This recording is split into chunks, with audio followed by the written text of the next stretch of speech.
However, as I got older, like I was going down this dark path. Like some of those band members were Satanists and I was hanging out with them. Next thing you know, I'm hanging out with a satanic priest who was also in a band.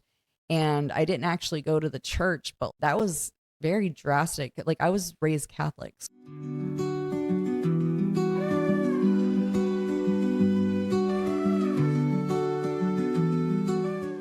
Hey guys, my name's Sydney. Welcome to this week's episode of Young and Sober. I am very excited, even though I say that literally every single episode, for what I have for you today. Today, I have my good friend Jasmine.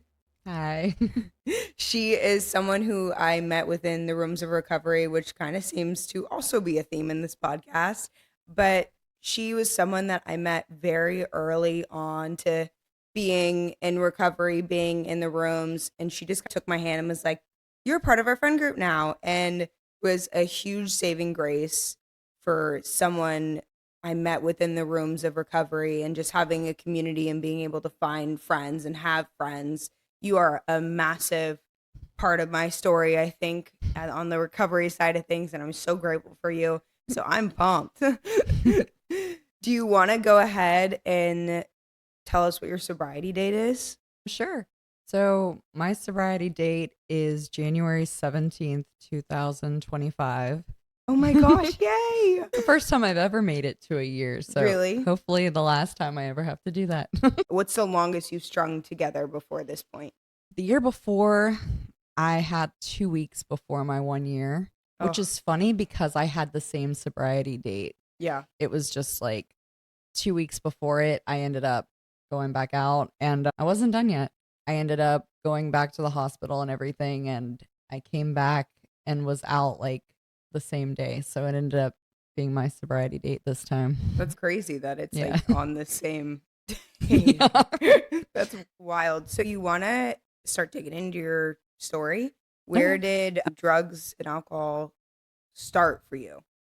Drugs and alcohol started for me, I would say, when I was about 13 or 14. I had something that's called like agoraphobia. I was like terrified to leave the house. My parents didn't know what to do at that point. I had already been to a psychologist since I was like a toddler. So I ended up going to a psychiatrist because it got to the point where it was crippling. I couldn't leave the house. I was going to school and leaving school early, just having severe anxiety attacks. And so I ended up going to a psychiatrist, and the solution when I was a teenager was to put me on a benzodiazepine. I believe my addiction started there because I remember taking that first pill and it just being relief. Like I had never felt so calm in my life, and to the point where I wasn't afraid of anything. I just felt normal. That's what I considered normal. And I just kept taking them. I didn't think I was doing anything wrong at the time. I was just prescribed something and I was still a teenager. But as I got probably about 15, 16, I started going down a really dark path. Like I started dressing differently. Part of it was trying to discover myself, but a lot of it was rebellion. And I was still taking the medication, but at this point I was taking more. And I started drinking as well when I was around 15 years old. And it got really heavy when I was 16. And that's when I started using marijuana. And it just progressively got worse. What was it like having agoraphobia before you were medicated? It was hell, honestly. I just remember I was so young Yeah, you that, were a like, baby. yeah. A And it was baby. just like, I was seeing other kids doing stuff and I couldn't go do anything. And I developed the agoraphobia when I believe it started because when I was 7, my brother passed away. He was 3.5. And I'll just be brief with the story. My parents were at a thrift store and a mirror fell on him.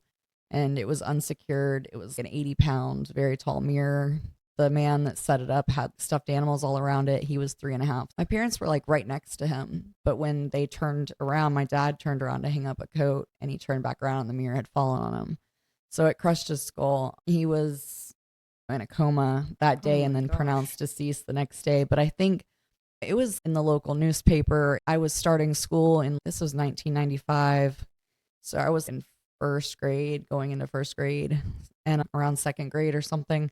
And I remember I could hear all the other kids talking about it and they didn't know if I was there or not. And some just that whole thing, I think that's when my agoraphobia really started, that it was a freak accident. So I was terrified something like that would happen to me. And also just the fear of being in public places with no control.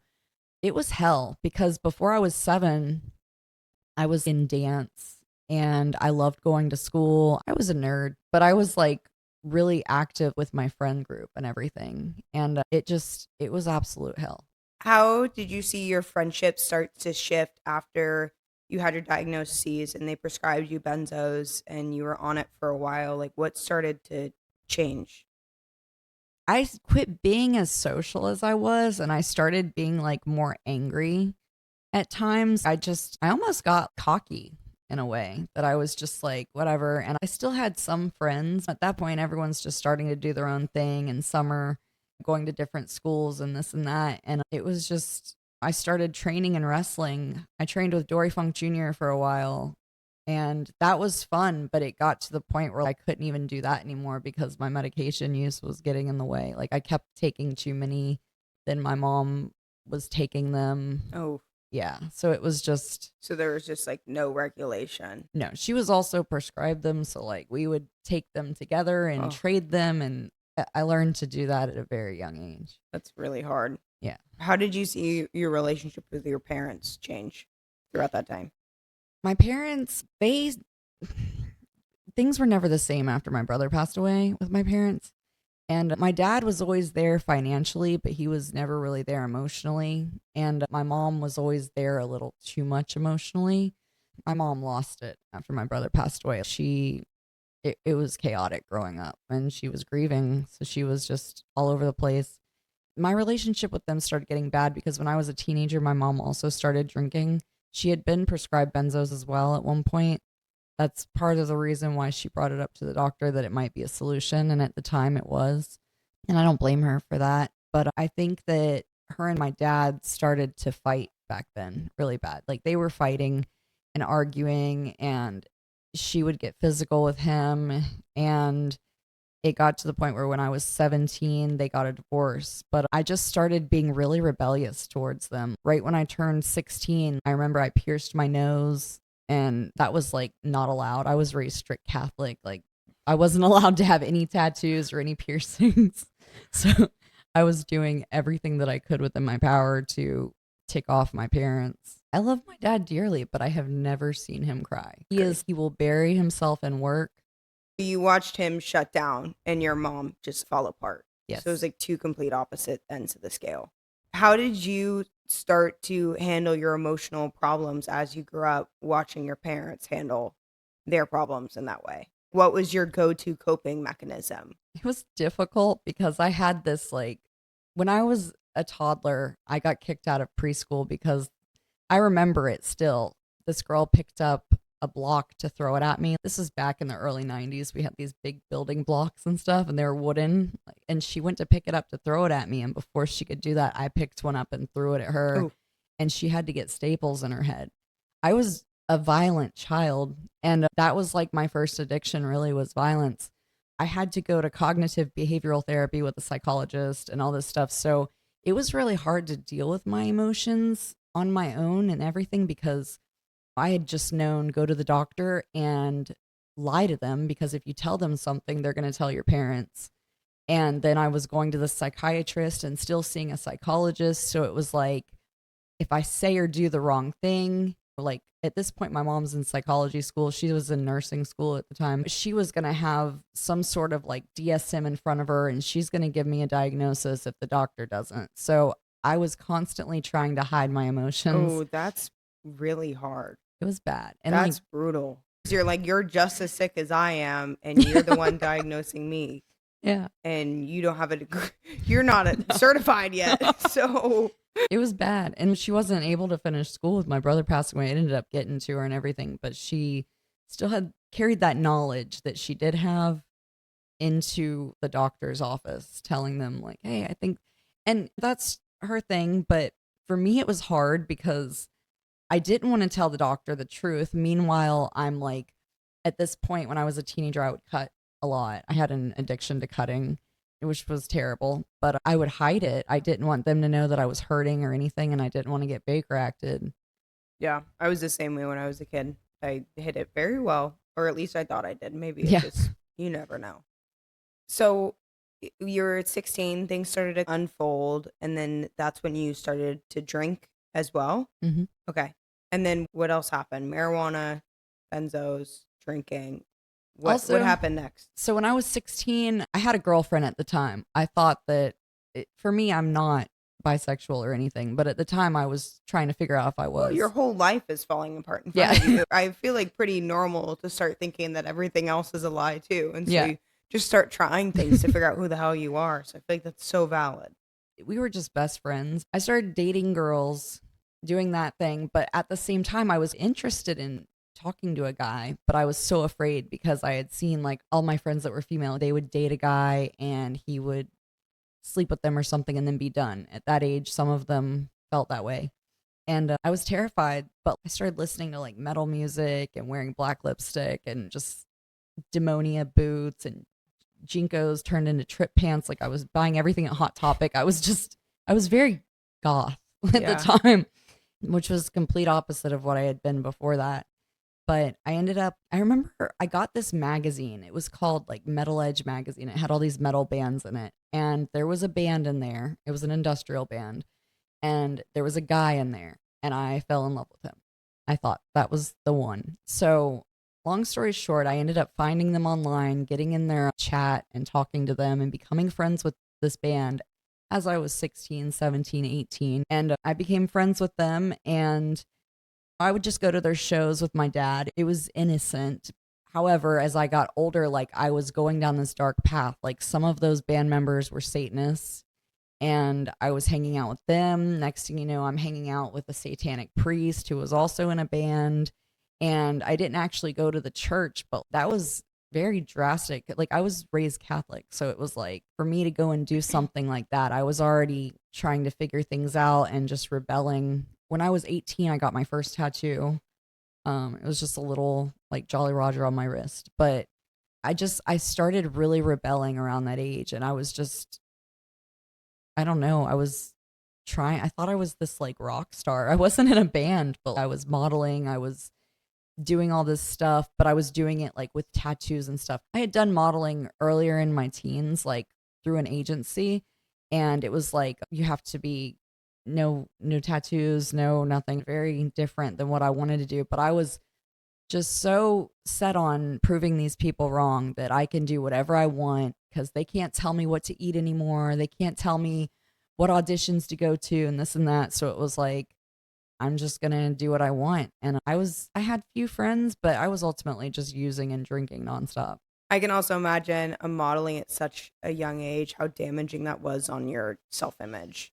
It was bad. So when I was like 14, I wanted to model. That's what I thought I wanted to do. So my mom's like, all right, we'll put you through modeling. And I went to these like modeling classes. It was acting/modeling classes. They taught me improv and how to walk the catwalk, even though I'm way too short to do that.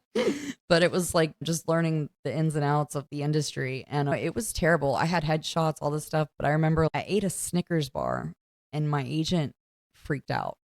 She was telling my mom she's going to gain weight and this and that. I had to maintain the look. I had to maintain what I was. And at the same time, like at this point, I was dealing with the agoraphobia and I didn't always have my medication. So it was really chaotic because my mom and I had been trading them this and that. So when you didn't have your medication, were you trying to self-medicate in other ways? not yet, Okay. but not yet. But I definitely ended up doing that. But like I ended up developing a form of what I now know as it was anorexia. Yeah. And I would justify it by telling people, oh, I'm Catholic, I'm fasting and this and that, and overworking out. Yeah. Like I was a cheerleader for a little bit and I would just like, oh, well, I'm just working out. I did extra conditioning this week. That's why I lost weight because my mom would notice. She's a mom. She'd notice when I gain or lose weight and she'd usually say something out of concern. But like at that point, I had such a bad like body dysmorphia that I started to think everything was an attack. Unfortunately, I don't think that there's any form of women's sports or things that young girls do that don't come with stipulations It's of true. what you look like, how you look like, your weight. Like it's even in the horse world. I struggled with body images and anorexia when I was younger, and it's crazy because that's what was normal. As a horseback rider, you were judged on the way that you look.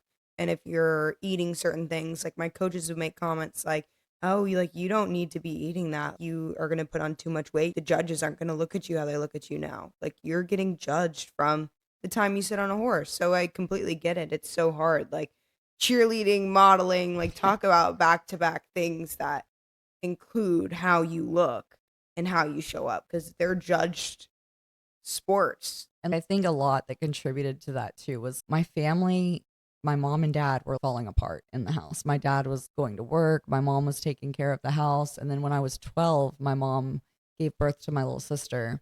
So we're 12 years apart. And then my little brother was born 18 months after her. So I was babysitting the kids. All this was happening. And meanwhile, my mom's trying to make everything look perfect. From the outside, our family looked like, oh, wow, they have a great family. But when you'd go in the front door, it's like it was chaotic and dysfunctional. So you are 18, you're out of the house. What happens next? So I started talking to this guy online when I was like 17, just about to turn 18. And I turned 18, I go get this tattoo. I got a Jolly Roger because he had a fascination with pirates. And I really thought that he was the one, but it turned out I went over to Texas to be with him. He had come to my house for a little while. My dad met him. He was pretty chill when he stayed with us for a few weeks and stuff, but I could tell there was times that he was pretty crazy.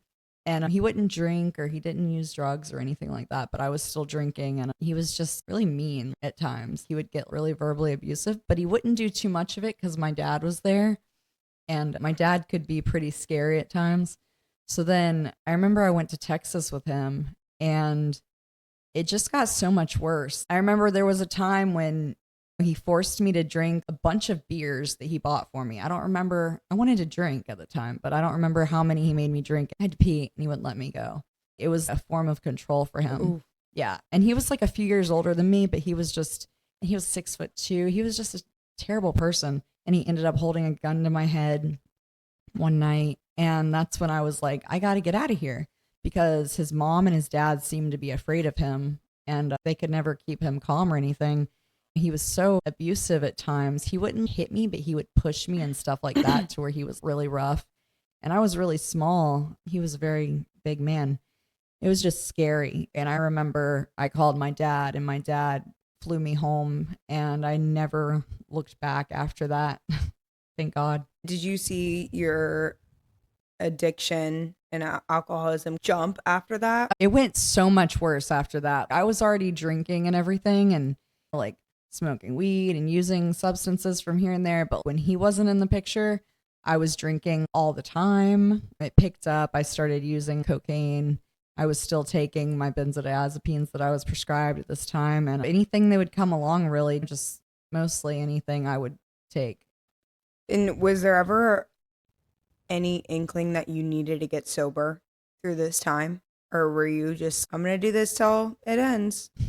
Well, I remember I lived in Orlando in my early 20s and I was hanging out with other people that were also drinking and partying, but they weren't doing it like I was doing. They were able to hold down a job and function and stuff like that. So it got to a point where some of them would say, Jazz, you don't need to drink tonight. You're good. But I couldn't not drink.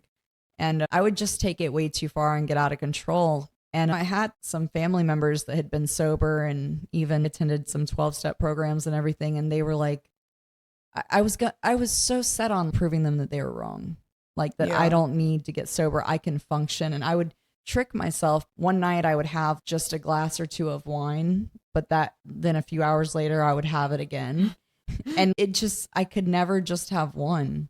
Was there a point where you started to almost scare yourself? There's a few times where I got scared, but I would either get too high or too drunk. In my early 20s, there was a time I got really scared. I dated this guy. We ended up living together, and I just remember going out and getting drunk with one of my friends and found out he had cheated on me, and I freaked out. So when I got home, I had been drinking and doing drugs that night. I was wide awake, and I confronted him about it, and he pushed me into the wall, and I ran and grabbed a butcher knife and came back, and I tried to stab him. I don't think I did, but I remember my roommate wrestled the knife out of my hand and hid it because he went and called the police. So when the police showed up, I wouldn't say anything. I just told them I wanted my attorney, and he was trying to say that I was trying to kill them. So I ended up getting charged with aggravated assault with a deadly weapon without intent. They ended up dropping the charges, but he was trying to push for attempted murder.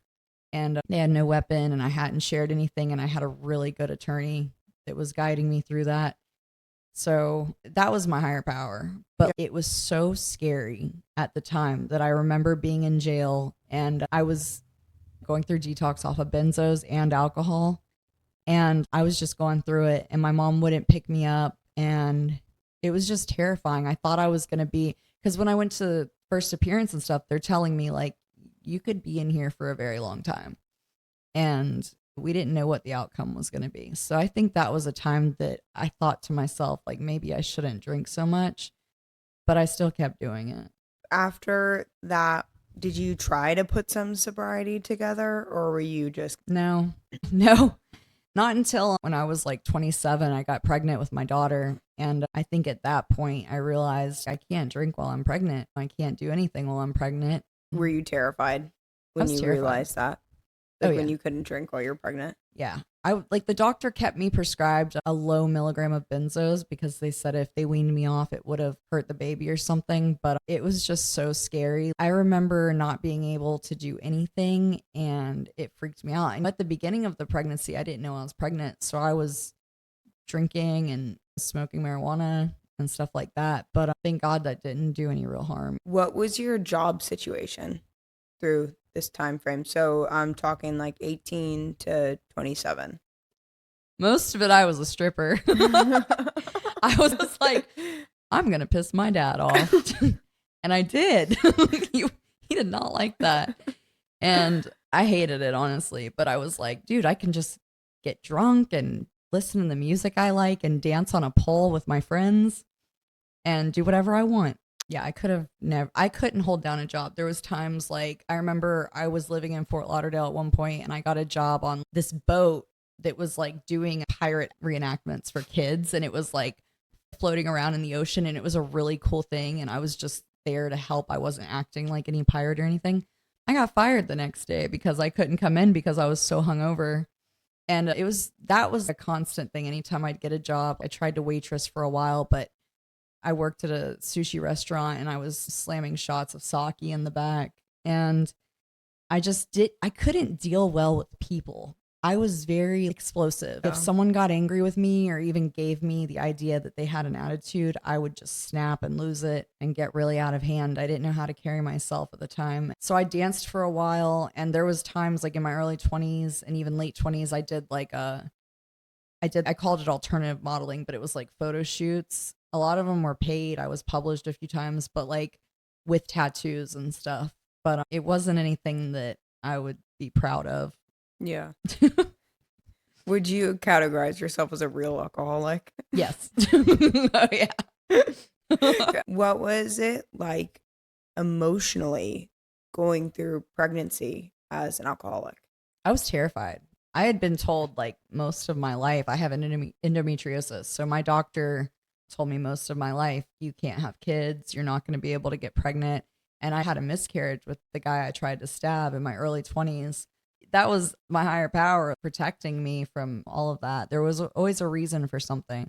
And I just wasn't ready. And then when I was 27, I had dated this guy for a little while. And I just thought, well, I don't care if I get pregnant because I really loved him. And till this day, like, he's deceased now. He ended up passing away from a motorcycle accident. But I truly have a lot of love for him. I don't think that I was in love with him, but I do have a lot of... You cared about him. He's the father of your child.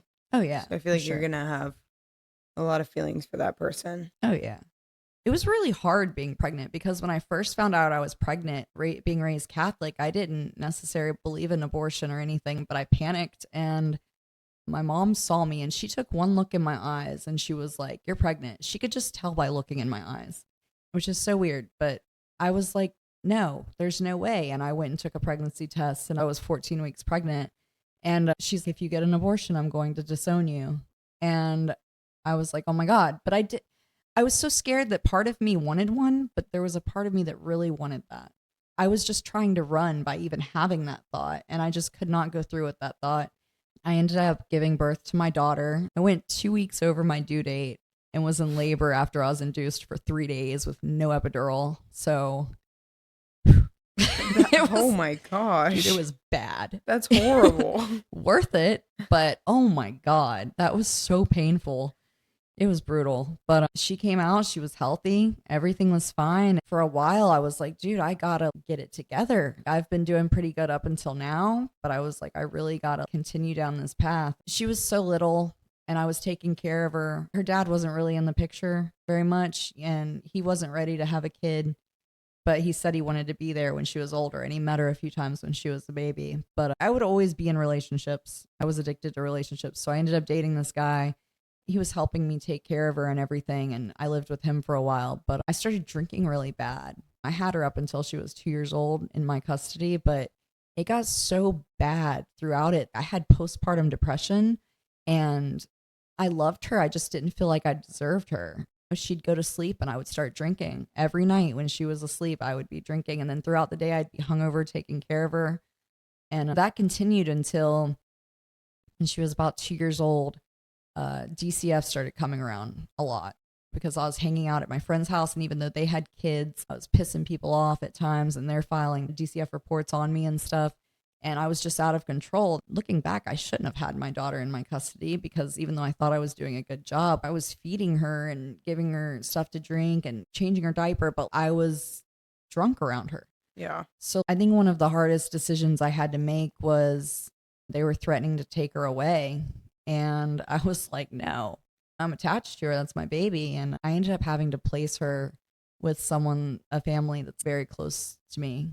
And that was one of the hardest things. But I'm really grateful that I did that because she has the structure that I could have never given her. And she's been with a loving family. I've been in her life the whole time when I haven't been using or drinking. Those glimpses of sobriety, I'd be around, or if I wasn't drinking that day, I'd call her or I'd be able to see her, but then I'd drink at the night or something. So she's seen me sober her whole life, thank God. But that was one of the hardest things I ever had to do. Yeah. I feel like that gave you a safe space to be able to figure it out, though. Because, like we say, like you can't get sober until you're ready to get sober. No. And if you're not ready to get sober, it's not going to work. It's like you're fighting against yourself. Since I've known you, you're a great mom. But your daughter's been able to have the structure, but you also be able to figure out your own stuff because you're within your first year of sobriety. Like that stuff, it's not easy. This is my first go around, but it's not easy. I could not imagine trying to raise a kid and keep a stable household at the same time. Yeah, it was hard. Yeah. The first time I tried to get sober, it was a few years ago. And I remember I was in sober living and I had been sober for about 2 or 3 months and I thought I was doing good. I was working at a doctor's office and I got a phone call from her father's adopted father. He was telling me that he had passed away. He was in a motorcycle accident. And I was like, you're joking. This is a joke and this isn't funny. I lost it and I went back out that day. That was always like my go-to was just if something happened, no matter what it was, if it was huge or not, it was like, I'm just going to go drink over it. I didn't have a sponsor. I wasn't working any 12-step program or anything. I didn't have a circle of friends that weren't using or drinking. I didn't know what to do. Yeah. And it sounds like you were just using relationships to fill a void. Oh, yeah. When did you figure out you might be codependent? I always knew something was wrong, that if I needed a relationship to feel better about myself, something's wrong. But it wasn't until a couple of years ago that I realized I am codependent. Like, for sure. Yeah. So after sober living, you went back out. What was your next steps after that? I went back out and at some point I was working at a funeral home and I was doing transport, picking up the deceased from location of death and transporting them to the funeral home and whatnot. that's when I realized I wasn't drinking at the time, but I was taking prescriptions. I was taking Adderall and benzos, but I was working and I was like, I love this. I felt like it was healing a part of me that was broken from my brother passing away, because when my brother passed away, I had 3 other family members pass away. So I experienced a lot of trauma with death growing up. So doing that job was very helpful to me, that I felt like I was helping others. I tried to stay sober for, well, just taking prescriptions for a while and doing that, but eventually I started smoking marijuana and drinking again.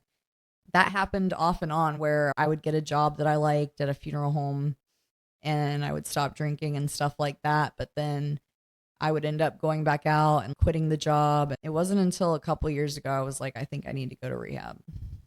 So you go to rehab after that. Mm-hmm. How long were you in rehab for? The first time I went to Phoenix House and I was there for a few months. I used to always try to, like, that was one of my addictions, was trying to see what I could get away with doing. If I wasn't allowed to do something, I had to show everyone that it can be done and no one would know. So I feel like that's so common in addiction, because I was the same way. I'm like, you guys want to go? I'll show you. Watch what I can do. Well, yeah. We weren't supposed to talk to any guys at Phoenix House. So I started talking to this guy.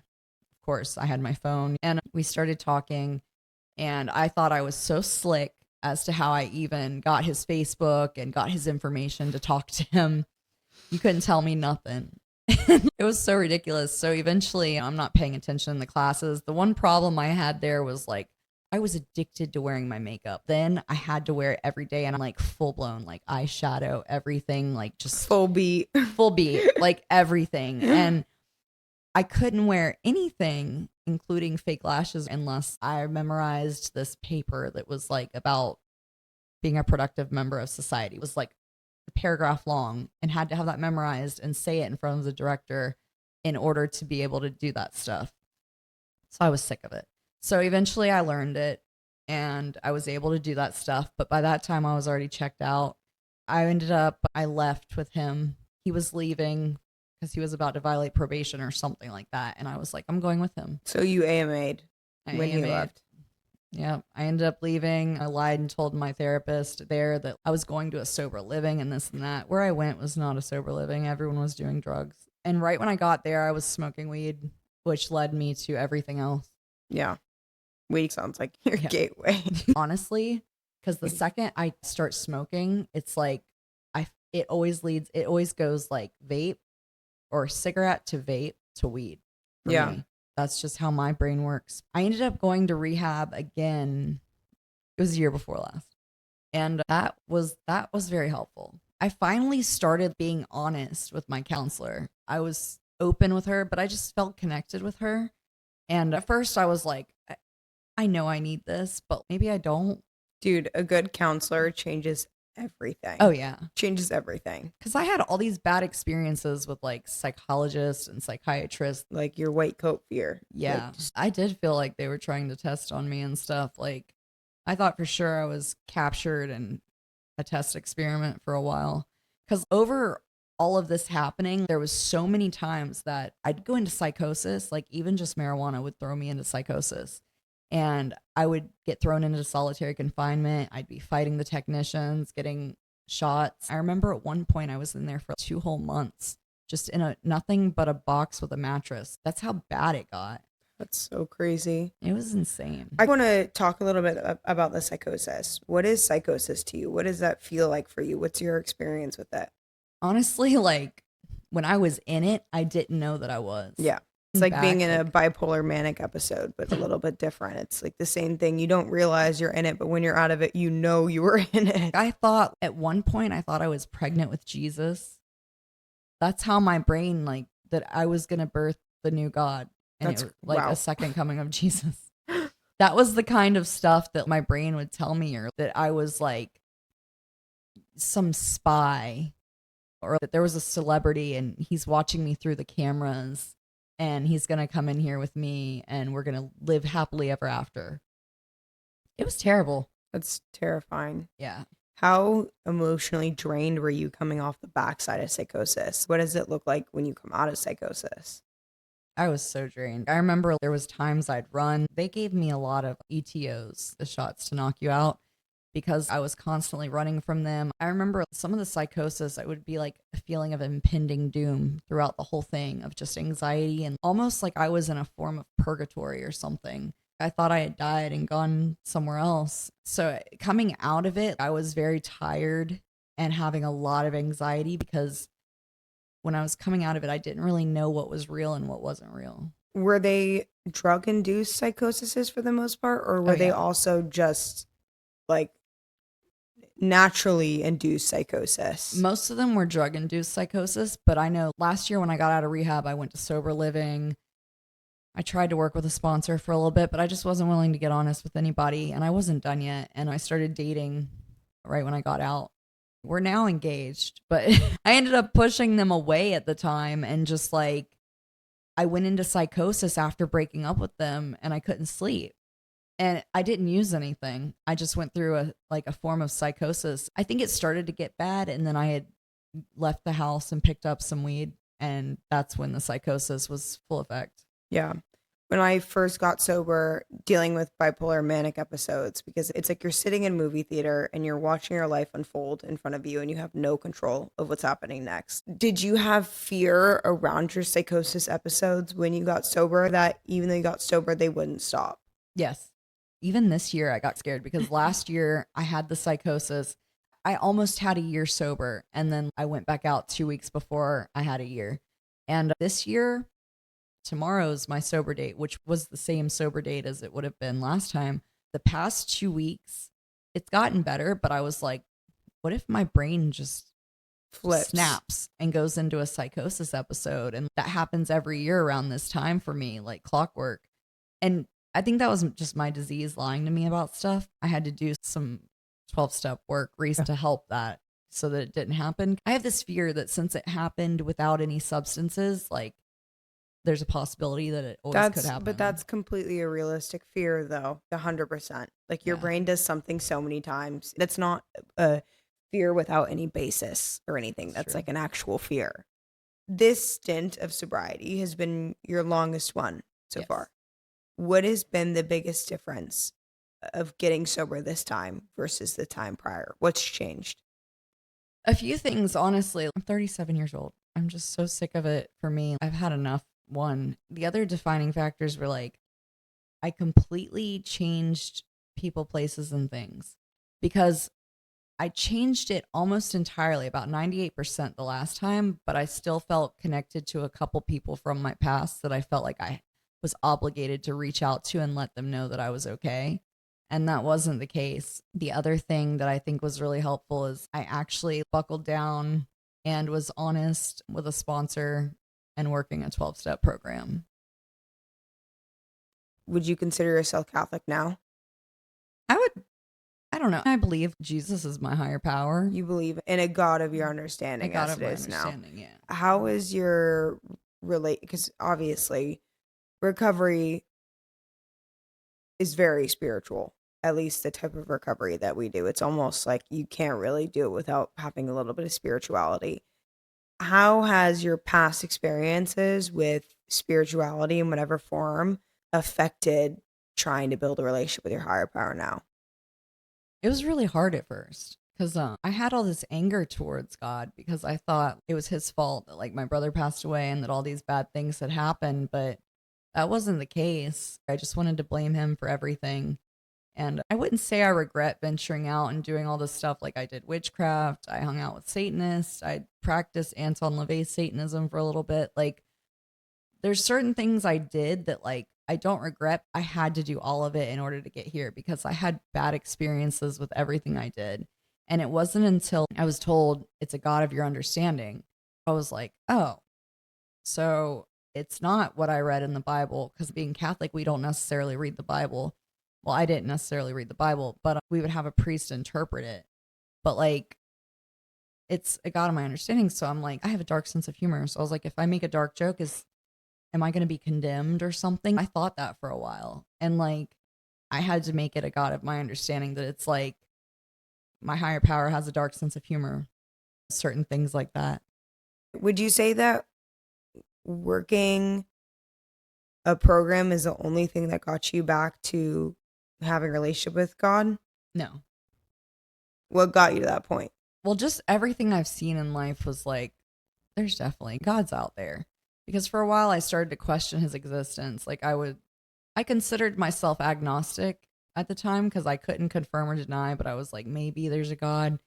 But I just had so many different spiritual experiences that like I knew there was a higher power and so many things would happen. Just the other day, something was confirmed. Like I got a phone call that I got this job. I was so excited. I've been praying for this, but I thought about it and I'm like, well, a couple months ago, I had these interviews at the funeral home and I was so upset that I didn't get those jobs. That's why I didn't get those jobs, because God was preparing me for this moment right now to do this.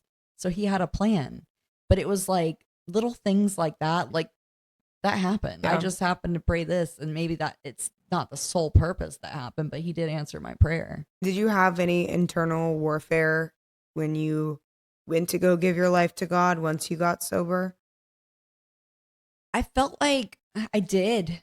The turning my life over to a higher power and my will has been difficult at times. I have to practice that every day because having that anger that I used to have, I don't necessarily have the anger towards him anymore, but it's almost like when you have to apologize to someone and you're afraid they're not going to accept it and they're going to banish you forever Yeah. or something. That's what I felt like, that I didn't think I was going to get this job for some reason. I thought there's no way, there's someone way more qualified than me.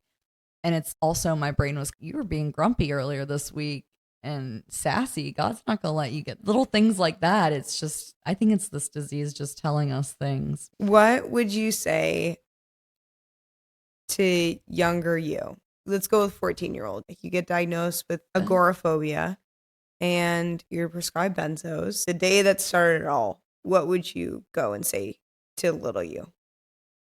I would just probably tell myself that it's going to be okay. I wouldn't have changed any of the experiences because I'm grateful. Old me would have said, oh, I would have told her, don't take the pills, this and that. But old me is really grateful that I was prescribed those things because I'm afraid of them.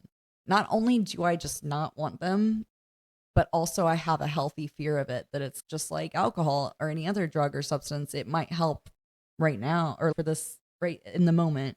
But it's really, for me, it was band-aiding a problem that was much deeper than that. Yeah.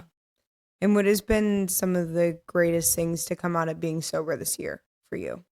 Oh, wow. There's a lot. I can tell so many different things about myself. I have relationships with people. You know, you and I are friends. Like, I used to have the hardest time being friends with women and men, but especially women, because I felt like none of them liked me. I felt like they just wanted to compete, this and that. But meanwhile, all I wanted was to have a group of friends like the Spice Girls. That was like one of my favorite bands growing up. I always had a hard time like bonding with people. So earlier this year, when I went into the hospital, the doctor diagnosed me with autism.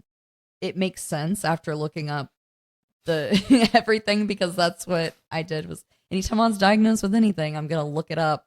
And I was like, oh, this makes sense. I am on a spectrum of sorts. And it canceled out any old diagnosis that I may have had, which was very helpful. So that, I think that was a good thing that happened this year. Also, a few things like I got a beautiful dog. I have standard poodle. She is awesome. Her name is Sky. I'm usually a cat person, but I love her. She's a sweet dog. You're a Dating pretty attempts, girl. but she is. She's precious. I love her. My daughter and I have gotten a lot closer to each other. She's 10 now. I've been spending a lot of time with her, and I'm going to start taking parenting classes soon and everything. I'm going to start working towards the goal of having her back in full custody with me. That's incredible. Yeah. That's a huge step. Yeah. That's something like, it's scary, but I'm like, Yeah. why is it so scary? That's my kid. Yeah. But there's that part of me that's, oh, can you do it? Can you be a good mom? Can you? And you're going to know what to do. And you're going to be a great mom. I'm not even at all worried No. about you. Thank you. So that was a good thing. I had applied to college for funeral services, but I haven't done the assessment yet. And since I just got this job at the medical examiner's office, I started thinking about it. I'm like, do I want to be a funeral director? I could be there for people that are hurting and stuff, but I mainly wanted to do the embalmings. But now I'm like, I think I want to go more down the scientific route. And The death good news industry. is you can literally do whatever you want. Yeah, Like, you are living proof of your life is not over when you get sober. that's true. I got engaged So when I had ran away from this guy, it was because after rehab and I ran away from him. And then after doing some step work, I learned about myself that like I push people away. And the things like, why did I push him away? Well, because we weren't fighting. Yeah. Things were normal. That's so true. Not only do you wreck the chaos in addiction, you also wreck the peace in addiction. Oh, yeah. Like hell knows no fury like a girl in active addiction. It What are you wasn't doing? toxic enough for me, but Yeah. once I stepped away, it didn't take me long to realize I miss him and I want to be with him. So after a few months, we got back together and we actively worked. We communicated this time. Like I was communicating my issues and everything, which was very helpful. And earlier this month, he proposed to me. You guys are both in recovery. Do you think that has been an asset to your guys' relationship? Oh, just in the amount of work that you do within the rooms? Oh, yeah, absolutely. I had resentments to work through as well. But I think it helped a lot. My sponsor was married to his sponsor. His sponsor recently just passed away. But for a while, they were married and they had a long-term sobriety. So if we had a problem, we could go to them and talk to them one-on-one or separately, and they wouldn't share it amongst themselves. Like it was awesome. Like we would come to a solution with something and it was very helpful. Also just having those principles of the program we're working and stuff, that it really helped. It helped a lot. What other things have helped you with your sobriety? Socializing was really hard for me to do. It's getting easier. I'm still not where I want to be with it, but I used to just lock myself in my room and play The Sims all day or Silent Hill and just zone out, not really talk to anybody. I'll play games sometimes, and then we recently watched Death Note, so that was actually really good. I got a gym membership, so I used to overdo it in the gym, but now I've just been going here and there. So that's been helpful. Like when I'm in a bad mood or something, just because we're sober does not mean every day is perfect. Some days are like harder than the others. And if I have to change my mood, I will force myself to get up and go work out. What would you say to someone who is young and trying to get sober? I would say a few things. I would say give yourself some grace. Do not be hard on yourself about it, because it is not. I tried to perfect it. Even just everything that I do every day, things that help me, I can say things that helped me was like journaling. I even wrote down my dreams at one point because they were so weird when I first got sober. I was also like on medication for a while for mental illness and stuff like that. So I always want to be able to tell people, if the doctor keeps you on some medication until your brain levels out, don't be hard on yourself about that, because you don't have to be on it forever. Some people, it depends with people. I'm not a physician, I'm not a doctor, and I don't want to give medical advice.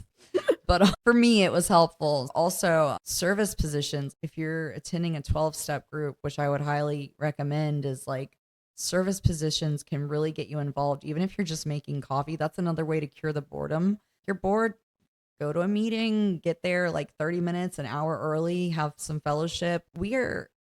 People that are like alcoholics and addicts are all going to be socially awkward at some point. Some are better than others. I see you talk to people and you make it look so easy, and I'm just like, how do you do that? Like I can't go up to somebody and be like, hi. Well, drunk Sydney used to have conversation with trees, so it's a little better having conversations with people who respond back to me. I'll tell you what. That's hilarious. Yeah, I've been known for that one.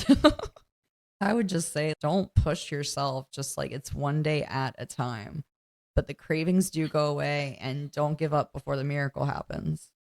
Because like, I felt like for so long, I just wasn't myself. And then I thought when I first got sober, I have to dress like everyone else does. I have to stop wearing funky makeup and stuff like that. And like, I still have fun with that kind of stuff sometimes. Yeah. That's just me. And we all have our own personality and stuff. I feel like I have more fun doing stuff now. So I look forward to the things that I can do. And like, even we do together and stuff. I want to go to shows. I want to go to concerts, stuff like that. Yeah. But now I'm getting to a point where I start to feel comfortable doing that. Yeah. For a while, I didn't. What are you looking forward to? I'm looking forward to this new journey in life that I've stepped into. I've had jobs similar to the one that I just got, but I've never worked alongside medical examiners. Yeah. I wanted to be one when I was a kid. That was my dream. And now you're going to have a chance to. Yeah. I feel like hearing your story is going to give a lot of people hope, because it has not been easy for you. You've had a one hell of a road getting up until this point, and you managed to get sober and do a 180 on pretty much everything. But you also sacrificed a lot to get here. Yeah. Do you have any parting words to anybody out there who would be watching this? I do. I would say if you're using and drinking, those people that are doing it with you are not your friends at all, unless they decide to stop doing it and respect you stop doing it. But you won't know until you get fully away from them. I would say never give up on your dreams. I've had so many different occupations and stuff I've done over time, and there's been so many times I got discouraged and thought, I have face tattoos, I could never do this. But the fact of the matter is there's very thick makeup out there and tattoo removal. Just don't give up on your dreams. I can tell you there's stuff that I've wanted to do my whole life that I'm almost 40 years old and I'm like, dude, I'll never do that. And I'm just starting to do it. Don't be hard on yourself. Take it one day at a time. Just do your best. Don't be afraid to be honest with someone. It does not matter what you are telling them. Even if you have to go to a Catholic priest and tell them things because they're sworn to secrecy, it doesn't matter. Don't be afraid of it, because anything that you've done that you're ashamed of, but you want to get it off your chest. Oh my gosh, I had this horrible thought or this and that. It doesn't matter. When I did step work, I thought that some of the stuff that I've done and I've encountered, I'm the only one. And this is so horrible. I could never tell anyone. I'm going to take it to my grave. And as soon as you work with another alcoholic, you get sat down real fast. You realize that there's no such thing as a unique experience anymore. No, you're not the only one to do that. Yeah, no. And life is short, but it just living it and not being yourself is horrible. I hid for so long of who I was as a person and stuff like that just because I cared what other people think. Who cares what other people think? Like half of those people that care aren't your friends. Mm-mm. The ones that don't care are your friends. And you don't need to let your past dictate your future. Absolutely. It's you, once you start to learn how to forgive yourself and let go of a lot of that trauma, your world will start to get a lot better. Absolutely. And you'll notice people follow suit when they see you putting in the work. Doesn't take much. That's true. This has been an incredible episode. Jasmine, I've loved having you on today.